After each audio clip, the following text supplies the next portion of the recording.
Before the shaping of the earth, before the drawing of borders and the spilling of blood, there was only the void, an endless, suffocating darkness that offered neither warmth nor comfort. Yet from this primordial nothingness, a singular life force emerged, the mother plant.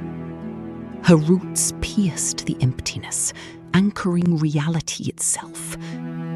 From her boughs fell the seeds of existence, carrying the breath of life to barren stones. The ancient texts, the Book of Almanac, speak of this genesis. They whisper that our world, with all its fleeting sorrows and transient joys, is but a pale reflection, a mere clone of the true reality that slumbers within the mother plant's embrace. From the fertile soil of the mother plant's dreaming, Reefside was born, a land of unparalleled natural wealth, kissed by emerald waters and crowned by jade peaks. And from this land sprang its stewards, the elvish folk. They bore the hues of the earth upon their skin, a delicate tea green, and draped themselves in the colours of the harvest, olive and mustard.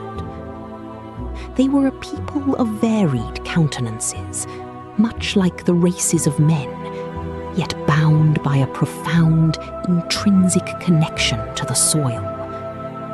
For generations, they lived in harmony with the rhythm of the seasons, their lives intertwined with the pulse of Reefside. Reefside is a realm of stark contrasts and breathtaking beauty. To the far north, the Jade Mountains stand as silent, stoic sentinels. No matter the ferocity of the winter snows, the spear-shaped pines always pierce through the white blankets, a testament to the land's enduring spirit.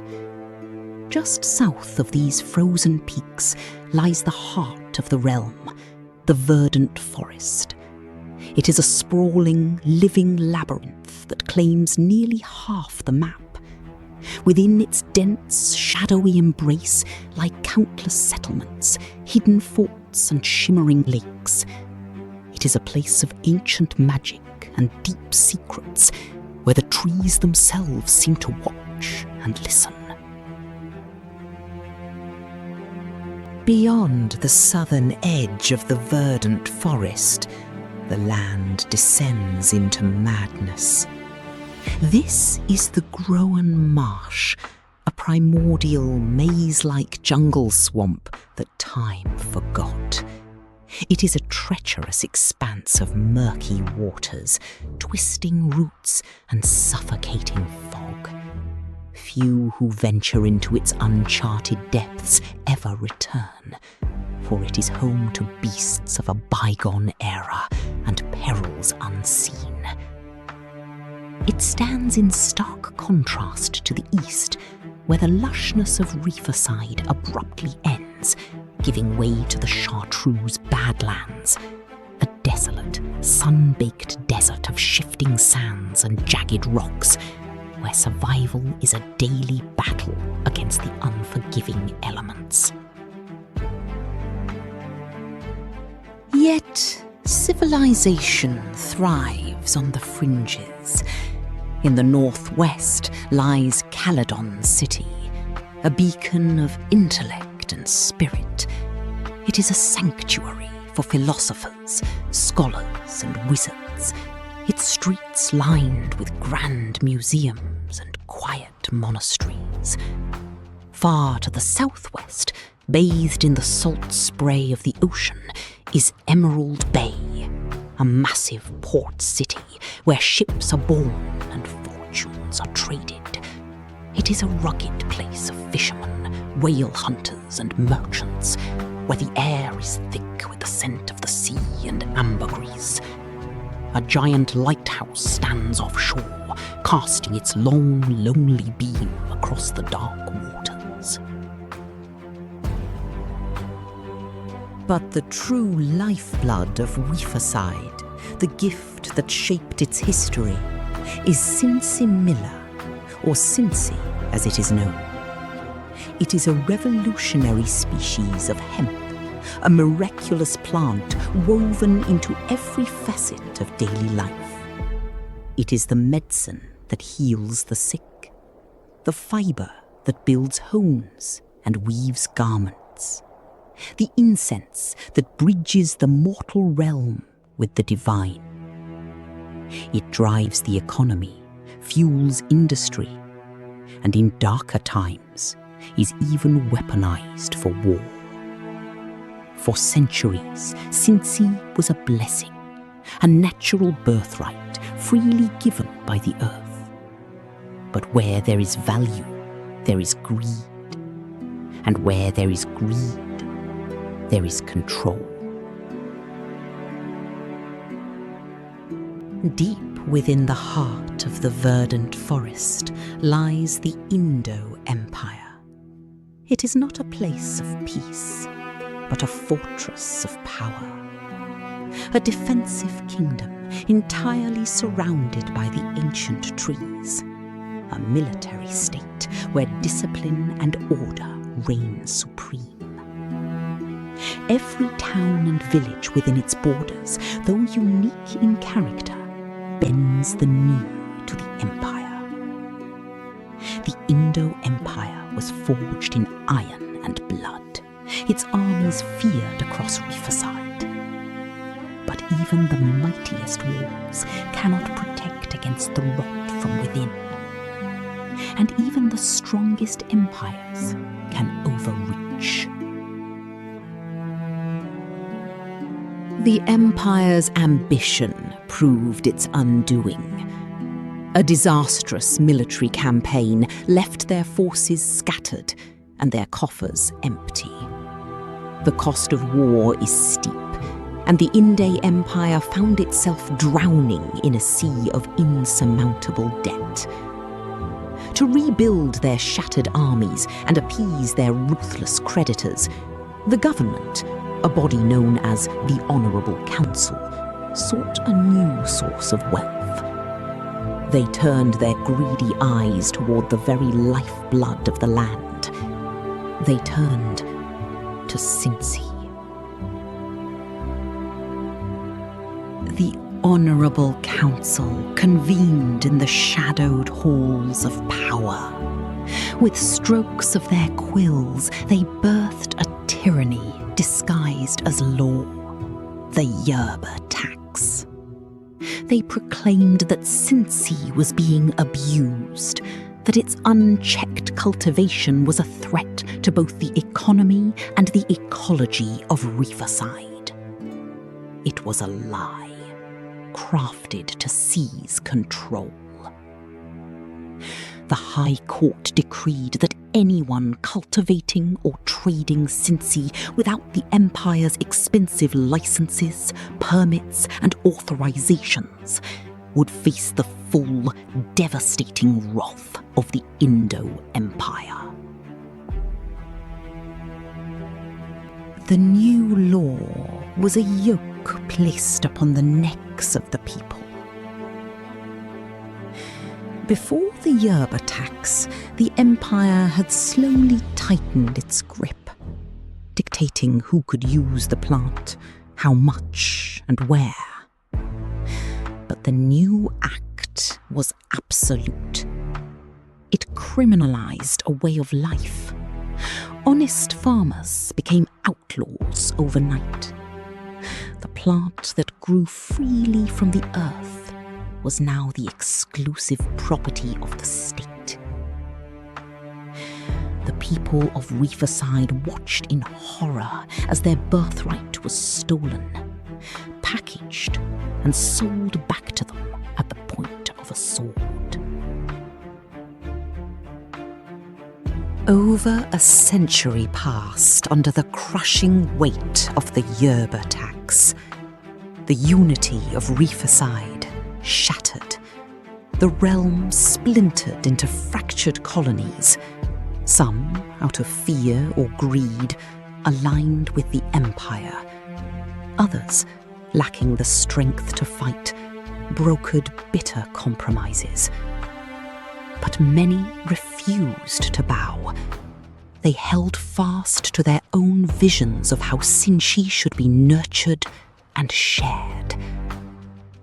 Tensions simmered beneath the surface, a pot slowly coming to a boil, as the divide between the rulers and the ruled grew ever wider. The Empire's response to the growing unrest was brutal. They enforced the Yerba tax with an iron fist. Suspicious arrests without cause, elaborate setups, undercover sting operations became the norm. The Empire used the law as a weapon to acquire strategic lands and crush dissent. But fear only breeds defiance. Riots and protests erupted across the territories. The streets of Reeferside ran with blood, and the air grew thick with the smoke of burning crops and shattered lives. The time for words was ending. From the ashes of oppression, a resistance was born. They were not trained soldiers. They were farmers whose lands had been stolen, hunters who knew the secret paths of the forest, adventurers seeking justice, and philosophers who understood that freedom must be fought for. Against the battle-hardened, heavily armoured troops of the Indo-Empire, they seemed hopelessly outmatched. But they had the forest. They had the shadows, and they had a burning desire to reclaim their home. They called themselves the Snappers. They abandoned traditional warfare, adopting guerrilla tactics suited to the thick canopies and heavy vegetation of the verdant forest. They lived by a simple creed: be the shadow of a falling leaf. They struck without warning, in and out, within a snap. They attacked supply lines, ambushed patrols, and slowly began clawing back the territories the Empire had taken. The psychological toll on the Empire's rigid armies was immense. The Snappers were everywhere, and they were nowhere. The Snappers wore the colours of the forest, dark moss green and sunflower yellow, blending seamlessly into the undergrowth. They travelled in small, silent squads of 8 to 16, moving faster and stealthier than the Empire's heavy knights. Their ranks were filled with master archers, wielding longbows and recurve bows. But their signature weapon was the Damascus kukri blade, a curved, deadly instrument, perfect for close-quarters combat in the dense jungle. They were an army of ghosts, striking fear into the hearts of the Honourable Council. Though an all-voluntary militia, the Snappers naturally elevated leaders from among their ranks. One such leader was Petra. Once a brilliant engineer and siege tower specialist for the Indo-Empire, he had seen the corruption firsthand. He defected, bringing with him an intimate knowledge of the Empire's tactics and fortifications. Petra turned the Empire's own engineering against them, designing traps plots and methods of sabotage that left the Imperial generals baffled and enraged. Then there was Fuma, arguably the greatest bounty hunter in all of Reeferside. She resided in the farming village of Green Hollow, a place known for weaving the toughest hemp garments in the region. Fuma was a terrifying force upon the battlefield. Clad in leather and steel, a red scarf trailing behind her, she wielded a katana and a kusarigama with deadly precision. But her true strength lay in her companions. She rode into battle atop steel, a giant wolf the size of a horse, flanked by her loyal hounds, Shadow and Fate. Where Fuma rode, the Empire's soldiers learned to flee. And in the forest town of Misty Brook, the rebellion found its hidden heart. The twins, Joanne and Marielle, owned the Green Kitty, a massive tavern that served as the perfect front. Joanne possessed the rigid beauty of a wooden fence, while Marielle was as unyielding as a fortified stone gate. Beneath their tavern lay a sprawling underground cellar. Here, they operated an extensive spy network, smuggling Sinki, exchanging vital intelligence, and orchestrating the rebellion's movements, right under the Empire's nose. But the true face of the resistance, the voice that galvanized the people, was Apollo, a former cavalry commander of the Indo-Empire, honorably discharged years before the Yerb attacks. He had settled in the port city of Emerald Bay. Apollo was older, respected, a man who knew the horrors of war and sought a peaceful resolution.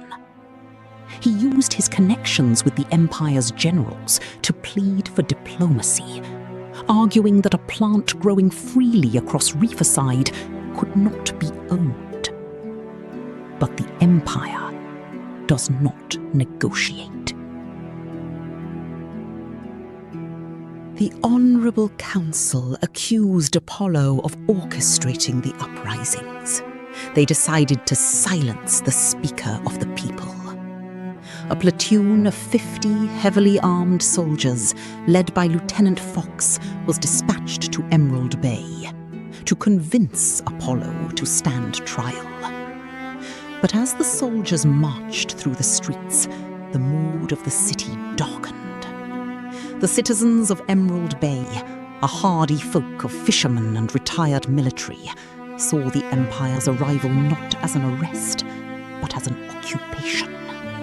They would not let their hero be taken. Like a storm gathering over the ocean, the people mobilized. They surrounded the Felsig estate, where the negotiations were taking place. They came not with swords, but with the tools of their trade. Harpoons, tridents, fishing spears, scythes and pickaxes, glinting in the fading light. The citizens of Emerald Bay formed an impenetrable wall of angry, desperate souls, ready to bleed for the man who had spoken for them. Realizing they were hopelessly outnumbered, the soldiers panicked. They barricaded themselves inside the estate, holding Apollo as their captive.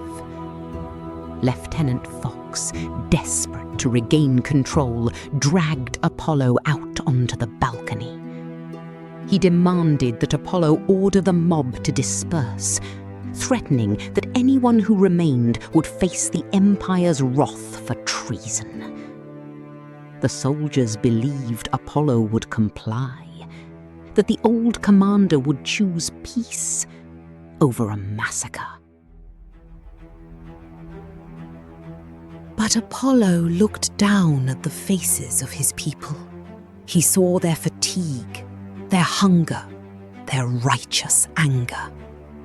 And he spoke what would forever be known as the Pledge of Felsig. They come to bring me in for orchestrating revolts against the Empire.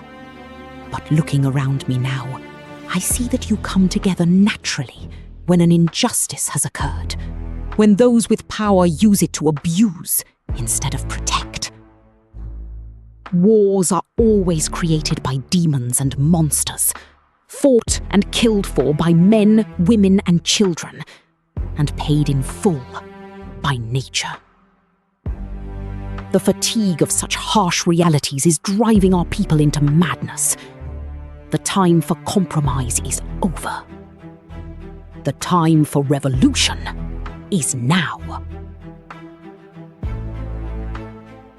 With those words, the dam broke. The townspeople rushed the estate with a primal fury.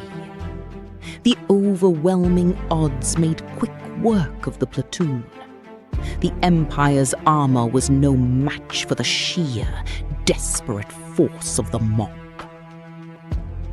Only 3 survivors, including Lieutenant Fox, were kept alive to carry the message home. The people celebrated their victory, but the cost would be apocalyptic.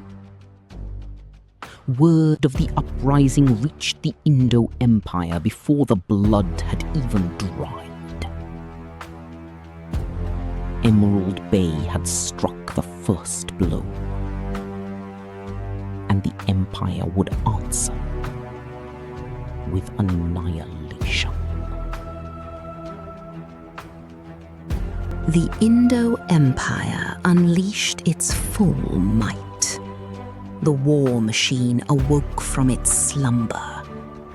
Thousands of heavy knights, clad in thick armor and bearing kite shields, marched in unison. Cavalry units, mounted on fearsome stags, elks, and armored warhogs, prepared to trample the resistance into the dust. Massive siege towers rolled toward the front lines, designed by engineers who had learned from Petra's own hand. The Empire intended to wipe Emerald Bay from the map, to burn the rebellion out by the roots. A brief, unofficial truce was called, a desperate, fleeting hope to ignite talks of peace and an end to the rebellion. But the wounds were too deep, the betrayals too severe. The Empire demanded absolute submission. The rebels demanded total freedom. The talks collapsed before they even began. The truce was broken, and the drums of war began to beat with a deafening, inescapable rhythm. Reeferside was poised on the edge of the abyss. But the Empire's arrogance had blinded them to the rot within their own ranks. General Arvoro, a seasoned commander, had grown disgusted with the Honourable Council. In a shocking act of treason, he took 4,000 of his finest soldiers, with more flocking to his cause from across the Empire, and seized control of a war-torn fort town east of the verdant forest. They renounced the Empire.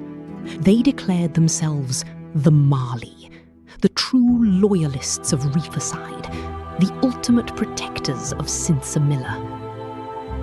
And their vision for the future was The Mali dyed their armor in the colors of bruised skies and spilled blood, dark blue and deep red. They rode under a new, terrifying banner, the head of a lone dragon. They sought not merely to defeat the Indo-Empire, but to annihilate anyone who stood in their way, including the Snappers. They were fanatics, driven by a dark, ancient zealotry that made them the most dangerous force upon the board. The Mali were not fighting for land. They were fighting for an apocalypse. They sought to resurrect Raison, a mythic entity from the darkest pages of the Book of Almanac. Raison was an ancient dragon, born of despair, a creature formed from the residue of dark thoughts. The Mali believed that Raison would spark an ember of change, igniting the world in a cleansing blaze. They intended to burn the old world to ash, so a new one could be born. And so, the stage is set for a war that will shatter the very foundations of Rethaside. The Indo-Empire, an unstoppable juggernaut of iron and law. The Snappers, the fierce, unyielding spirit of the forest and its people. And the Mali, a dark storm of fanaticism, seeking to burn it all down. The fate of Sinsamilla, the fate of the elvish folk, the fate of the mother plant's dream, now hangs by a single frayed thread. The true history of Rethaside is about to be written.